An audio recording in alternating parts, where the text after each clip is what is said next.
जिनका नाम था हर्षफील्ड, वो ना हाइफोनेशन के बारे में बताते हैं। हाइफोनेशन का मतलब ये होता है जब दो बड़े बड़े टेक्निक मिलते हैं, ठीक है। जैसे कि एग्जांपल लेके बताता हूँ, जीसी और एमएस। जीसी क्या है? गैस क्रोमेटोग्राफी यानी सेपरेशन टेक्निक। एमएस क्या है? मास स्पेक्ट्रोमेट्री यानी कि डिटेक्शन टेक्निक। डिटेक्शन करते हैं ना अपन कोई भी मॉलिक्यूल्स का लिए। तो देखो दो टेक्निक्स मिल रहे हैं, तो इसको बोलते हैं हाइफोनेटेड टेक्निक, ठीक है। ये सबसे पहले एक ना हर्षफील्ड नाम के एक साइंटिस्ट ने इसके बारे में वर्ड बताया, ये होता है। अब देखो इसको रिप्रेजेंट करने का भी तरीका होता है। जब हम जीसी और एमएस का बात करते हैं, दो अलग टेक्निक का, तो उनके बीच में ना हमको हाइफन डालना होता है, ऐसा, ठीक है। अब मान लो ये दो टेक्निक मिला है, मान लो मैं एक टेक्निक और मिला दे रहा हूँ, जैसे यहाँ पे मिला ना जीसी आईसीपी एमएस, ऐसा करके ना, जैसे मान लो जीसी और एक आईआर और एमएस मिला रहा हूँ, तो एक जब ऐसा तीन टेक्निक मिलाते हैं ना, तो एक टेक्निक नॉन डिस्ट्रक्टिव मेथड होना चाहिए। नॉन डिस्ट्रक्टिव मतलब कि उसका सैंपल डिस्ट्रॉय ना हो, ठीक है। अगर सैंपल डिस्ट्रॉय हो जाएगा तो आगे डिटेक्शन में दिक्कत आएगा ना, सिंपल बात है। तो ये जो आईआर है ना, वो नॉन डिस्ट्रक्टिव मेथड है। अब ना सीधा क्वेश्चन आता है, व्हाट इज हाइफोनेटेड टेक्निक? तब बताओगे कि ये साइंटिस्ट ने ये बताया था, इसका मतलब होता है जब दो टेक्निक मिलते हैं। कौन से टेक्निक? एक सेपरेशन टेक्निक, एक डिटेक्शन टेक्निक। और लिखोगे the when two techniques are written we will put the hyphen in between them, ऐसा हाइफन उनके बीच में डाला जाता है, ठीक है। और उसमें से जैसे ऐसा लिखोगे, लेट टेक एन एग्जांपल करके, and one detection method should be and non destructive method, जैसे यहाँ पे आईआर है, ठीक है। ये इसका इंट्रोडक्शन पढ़ा। ऐसे बहुत सारे टाइप्स के होते हैं, जीसी आईआर एमएस, ऐसा बहुत सारे इंस्ट्रूमेंट को मिलाते हैं, पर हमारे जो सिलेबस में है ना, वो सिर्फ पूछना ही है। अब आप लोगों को मजा आ जाएगा, जो लोग आईसीपी पढ़े हैं मेरे से, जो जीसी पढ़ा है, एमएस पढ़ा है, एचपीएलसी कुछ नहीं है, उसमें एक कॉलम है, वो बता दूंगा मैं, जीसी एमएस पढ़ा। अब उन लोगों को मजा आएगा क्योंकि सब इंस्ट्रूमेंट को मिला देंगे, कुछ नहीं। अब एकदम बता रहा हूँ, इतना सरल लगेगा ना आप लोग को। और एक चीज बता रहा हूँ, अब देखो क्या होता है ना, जैसे जीसी का बात करूँ तो ये ना 760 टॉर में काम करता है। ये जो एमएस होता है ना, वैक्यूम में काम करता है, जो कि मैं 10⁻⁻⁶ से कुछ काम करता है। देखो दोनों का अलग काम करने का तरीका है, तो कुछ ना कुछ इन दोनों इंस्ट्रूमेंट को मिलाने के लिए कुछ ना कुछ यूज करना पड़ेगा। वहां हम यूज करते हैं इंटरफेस, समझा? मतलब इनके बीच में क्या यूज करेंगे? इंटरफेस यूज करेंगे, समझा? मतलब जीसी और एमएस को कनेक्ट करेगा क्या? इंटरफेस। क्यों? क्योंकि दोनों की प्रॉपर्टी अलग थी। ये 760 टॉर में काम करता था और 10⁻⁻⁶ में वैक्यूम में काम करता, वैक्यूम में काम करता, दोनों का अलग था, इसलिए इंटरफेस बीच में लगा। हाइफन लगाते हैं, वैसा लगेगा।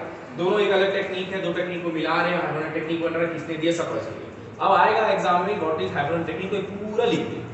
कुछ नोट्स एक्स्ट्रा काम जरूरत नहीं है, ये आशीष सर का नोट्स है, इसी को पढ़ना, कुछ एक्स्ट्रा पढ़ने की जरूरत नहीं है। इसी का कॉपी करा लेना, या पैसा उतना नहीं हो पा रहा है तो इसको लिख लो, ठीक है। और कोई एक्स्ट्रा नोट्स बनाने का टाइम वेस्ट करने की जरूरत नहीं है।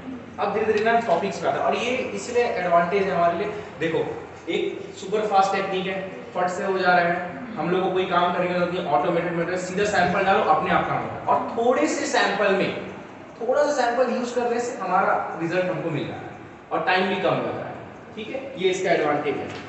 और सर यहाँ मेंशन करके लिखे हैं कि बच्चों को ना इंस्ट्रूमेंट और थ्योरी से भी ज्यादा इंटरफेस के बारे में पढ़ना चाहिए, क्योंकि ये इंटरव्यू में क्वेश्चन आता होगा।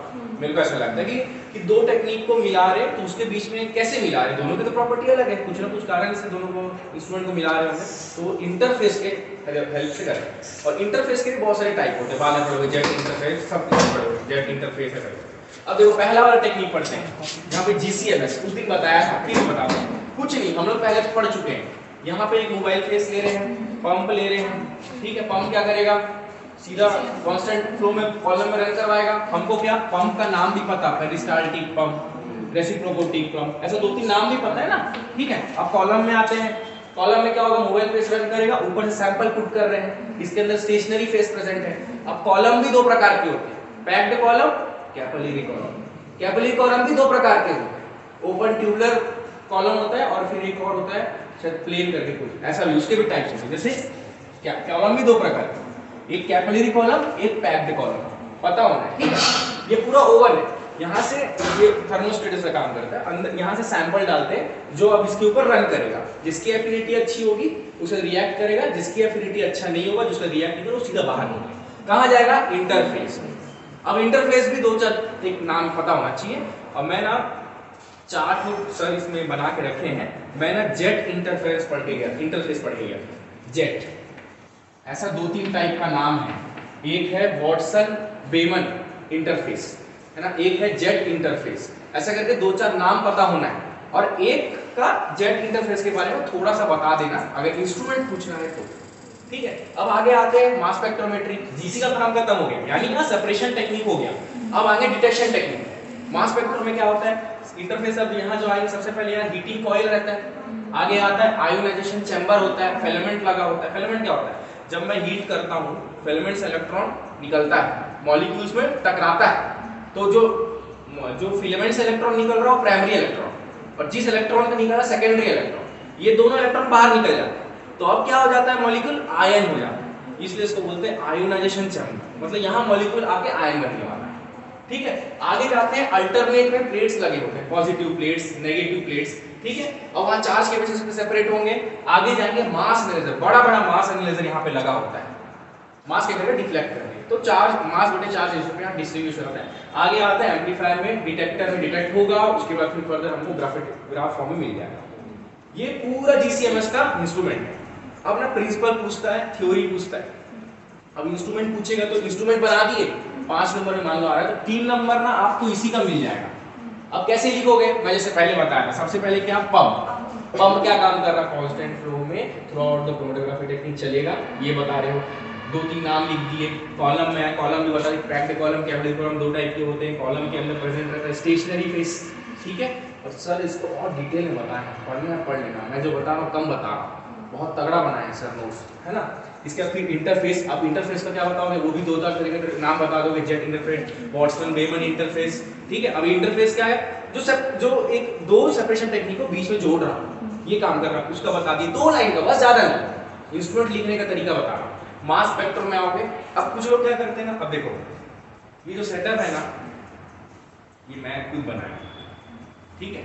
अब कहीं और देखोगे ना तो उसमें ना सीधा मास स्पेक्ट्रम में ना ऐसा लिख देता है कि आयन सोर्स यूज कर रहे हैं, मास एनालाइजर यूज कर रहे हैं। तो ये जो सेटअप बनाया हूं ना, मैं बनाया कि ऐसा करने से इजी समझ आएगा बोल के। जैसे इसमें पूरा चीज मैं लिख दिया, भले इसको टाइम टेकिंग है, बड़ा है ये, पर ऐसा जहां पढ़ने जाओगे तो मैं बता रहा हूँ कंफ्यूज मत होना। अगर गूगल से निकालोगे ना तो मास स्पेक्ट्रो थोड़ा सा अलग बनाएगा, आयन सोर्स, हीटिंग कॉइल बनाएगा, उसके बाद फिर प्लेट्स लगाएगा, ऐसा लिखा होगा। सर भी ऐसे लिखे हैं, ऐसा भी बना सकते हो, सर जैसे बनाया वैसा ही बना सकते हो। अब मैं इसलिए क्योंकि अपन ऐसा पढ़ते हुए आ रहे हैं ना, इसलिए मेरे को पता है आप लोगों को भी आसान लग रहा है, ठीक है। ये सही समझ आ गया ना।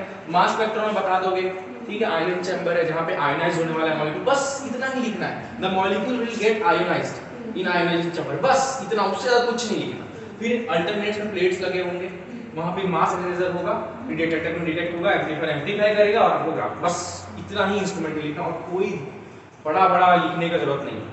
ये इंस्ट्रूमेंट समझ आ गया ना। अब देखो ये क्या कहता है, जीसीएमएस, ठीक है।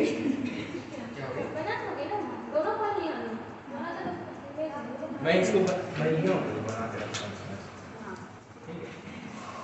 सर भी बना है, सर भी ऐसा नहीं, बहुत अच्छा बनाया है सर, ऐसा बनाया, ऐसा बनाया, ऐसा भी बना सकते हो, दिक्कत नहीं। अगर ये अच्छा लग रहा है तो ऐसा बना लेना, वो सेम चीज़ है मैं जो बनाया हूँ, ये मैं सेटअप अपने से वो किया हूँ, ठीक है। मैं पूछा भी था, सही है कि सही, ठीक है, कोई बात नहीं, सही है, ऐसा ही बना सकते हो। सर जैसे बनाया वैसा ही बना सकते हो, कोई दिक्कत नहीं, ठीक है। देखो ओपन स्लिट इंटरफेस होता है, जेट इंटरफेस होता है, वॉटसन बेमन इंटरफेस होता है, बहुत सारे। मैं जेट को पढ़ के गया था, जेट में 2 लाइन लिखा, ये है, और उसमें ना एक ऐसा डायग्राम बना दिया, ये वाला जेट पढ़ लेने से पढ़ जाते, ज्यादा कोई बड़ा नहीं है, डायग्राम 2 बार में समझ आता है। यहाँ से मॉलिक्यूल जाएगा, उधर पहुंचेगा, बस इतना ही है, ठीक है। मैं जेट का बनाया, तो आप लोगों को जेट बनाना इजी है, जेट इसलिए बोल रहा हूँ, बनाए तो बना लेना उसी का, ठीक है। अब देखो, अब मजा आने वाला है। अब देखो ये कॉलम यूज करते हैं अपन जीसी में, अब मैं इसको हटा दे रहा हूँ, ठीक है, बस इसको हटा दिया, और यहाँ पे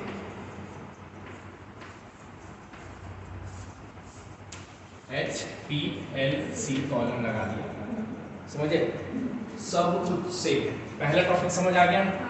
अब देखो सेकंड में आ जाएगा, कुछ नहीं, यही है सेटअप, कुछ नहीं, बस मात्र कॉलम हटाया। अब देखो वही चीज सब फिर से क्या हो जाएगा, मोबाइल फेस पंप के माध्यम से HPLC कॉलम में पहुंचेगा, हाई परफॉर्मेंस लिक्विड क्रोमैटोग्राफी, वहां पहुंचेगा। फिर इंटरफेस, वो भी 2-3 तरह के नाम याद रखना, मास स्पेक्ट्रोम है ये, बस समझ आ गया। इजी लग रहा है ना, यही इंस्ट्रूमेंट है। अब यही पीसी एचपीएलसी दे देगा, एलएस सब डाल दिया रहेगा, सब थोड़ी बनाओगे वहाँ पे, एक ही बनाना है, एक बनाना है, अच्छे से बनाना है। ठीक है, समझ आ गया, ये याद रखो और बाकी लोग को भी बता देना। ठीक है, ये समझ आ गया, ये सेटअप एचपीएलसी एमएस का सेटअप है। ठीक है, अब देखो ये इसमें आते हैं, इस वाले। हाँ, एचपीएलसी का बताना पड़ेगा थोड़ा बहुत, उसके बारे में बता देना कि कॉलम है, और इसका कॉलम थोड़ा अलग रहता है उससे, 2-3 बस उसके बारे में, ज़्यादा कुछ लिखने का टाइम नहीं मिलेगा। और इंस्ट्रूमेंट को बहुत अच्छे से बनाओ।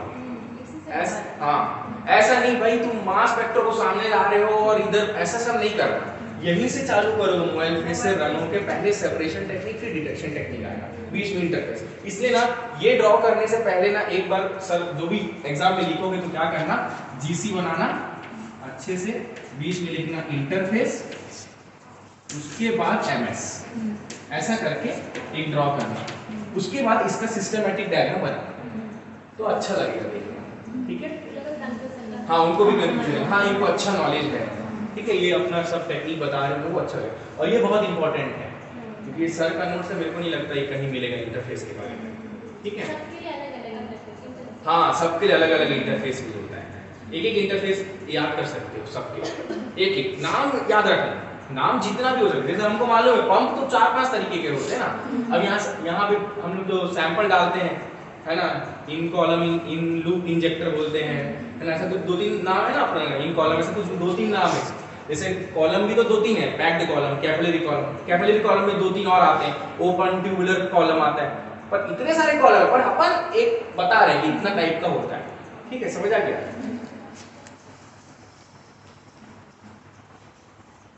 इसको ले जा रहे हैं ना,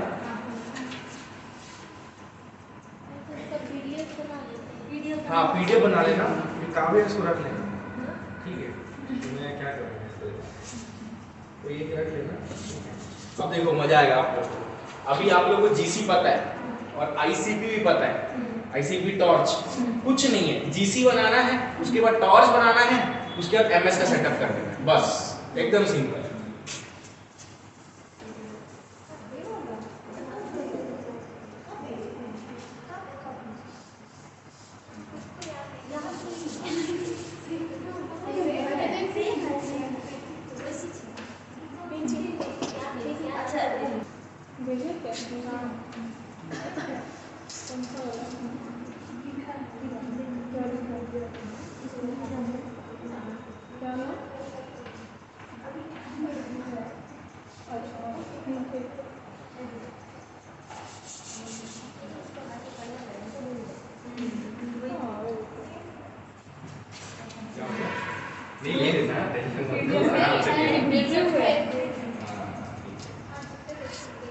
सब भेज देती हो आप लोग, खोलते नहीं हो उसको देख के। चलो अब आते हैं ना जीसी। देखो गैस क्रोमेटोग्राफी की टेक्निक कोई दिक्कत नहीं, पंप लगाओ, यहाँ पे मोबाइल फेस होगा, कॉलम होगा, ये समझ आ गया। ये क्या है अपना जीसी का सेटअप है ना, सेपरेशन टेक्निक। अब यहाँ पे आईसीपी इंड्यूस कपल्ड प्लाज्मा, उसका टॉर्च यूज करो। ठीक है, प्लाज्मा यहाँ सैंपल जा रहा होगा, वही चीज हो रहा होगा। ठीक है, प्लाज्मा के कांटेक्ट में आएगा, प्लाज्मा कैसे जनरेट होता है वही पता है, with the help of argon gas. ठीक है, क्या होता है, आर्गन गैस पहुंचता है, सर्कुलेट होके फिर घूमते रहता है, स्पार्क पड़ता है, जल जाता है, पता है ना। अब यहाँ से फिर वो अगर आगे जाएगा यहाँ से मास स्पेक्ट्रोमेट्री, यही सेटअप है बस, समझ आ रहा है? अब मजा आ रहा होगा क्योंकि आईसीपी पढ़ लिया, यही है सेटअप और कुछ नहीं। अब इसी को अच्छे से बनाना है, ये टॉर्च में बनाना, समझ नहीं आ रहा टॉर्च जैसा है, ऐसा नहीं बनाना, अच्छे से टॉर्च बनाना, ऐसा बनाना, ऐसा टॉर्च बनाना, ऐसा। ठीक है, घर जाके बार अच्छे से बनाना। ये समझ आ गया ना, यही सब सेटअप। अब फिर वही बताना, जैसे आईसीपी टॉर्च के बारे में बता देना। ICP torch is used for the generation of plasma, plasma के जनरेशन के लिए यूज करते हैं ना अपन टॉर्च।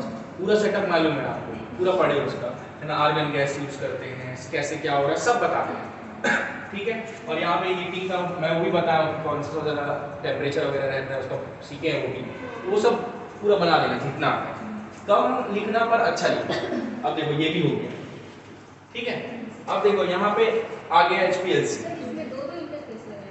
नहीं, एक ही इंटरफेस रहता है, वो भी ना यहाँ पे ये दोनों के बीच में रहता है। हाँ नहीं, इन दोनों के बीच में लगता है इंटरफेस। अच्छा, दो टेक्निक एक तरह का होने की। हाँ, यही हो रहा है यहाँ पे। और एक और चीज याद रखना, एक जो टेक्निक होना चाहिए नॉन डिस्ट्रक्टिव मेथड होना चाहिए। इंट्रोडक्शन में लिख देना कि नॉन डिस्ट्रक्टिव मेथड होना चाहिए एक टेक्निक, अच्छा लगेगा देख के ना। जैसे IR GCIRMS यूज करते हैं तब IR नॉन डिस्ट्रक्टिव मेथड होता है, ठीक है। यहाँ पे ना बेसिकली ना इंटरफेरेंस दिखाई नहीं दे कहीं पे, पर इंटरफेरेंस यहाँ पे यूज करते हैं इन दोनों के बीच में। अब देखो, अब GC तो होगा, अब फिर HPLC में कॉलम चेंज, कुछ नहीं, बस ये हटा देना है और HPLC का कॉलम डाउन जैसा बनाया था, बस HPLC हाँ डॉट हटा दो यहाँ पे। अरे ये दूसरा टेक्निक है यार, ये भी एक टेक्निक है, आप लोगों के सिलेबस में नहीं है क्या HPLC का? और ICP-MS है क्या? मैं तो बनाया हूँ नोट्स में।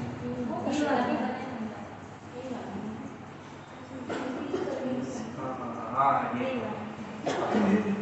HPLC ICP-MS कुछ नहीं है, अब डरने का कोई बात नहीं है। HPLC में क्या यूज करेंगे? कॉलम चेंज करेंगे, ठीक है। ICP मतलब टॉर्च यूज करेंगे, मास स्पेक्ट्रोमीटर री सेटअप, समझ आ गया? ऐसी सेटअप चेंज करना है बस।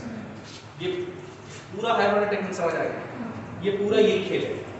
अब आप लोग ये सब पढ़ लिए हो कि ये क्या होता है, उसके बारे में लिख देते हैं, ठीक है। ये समझ आ गया, ये चारों GCMS समझ आ गया, HPLC-MS समझ आ गया। बस ये याद रखना हाई परफॉर्मेंस लिक्विड प्रोपेलर में कॉलम चेंज होगा थोड़ा सा, ठीक है। GC में थोड़ा अलग रहता है सेटअप, है ना, पता होना चाहिए कौन से कॉलम में क्या है, वही इंपॉर्टेंट है। पंप कितने तरीके के होते हैं, पंप का काम क्या है, वही चीज है, ठीक है। और GC ICP-MS में एक यहाँ पे टॉर्च यूज करेंगे, ऐसे ही अलग अलग मेथड को मिला के बनाते हैं। IR में डाल सकते हो, वो सिलेबस में नहीं है, ठीक है। बहुत सारे टेक्निक्स होते हैं मिला मिला कर, बस यही है अपना हाइपर टेक्निक।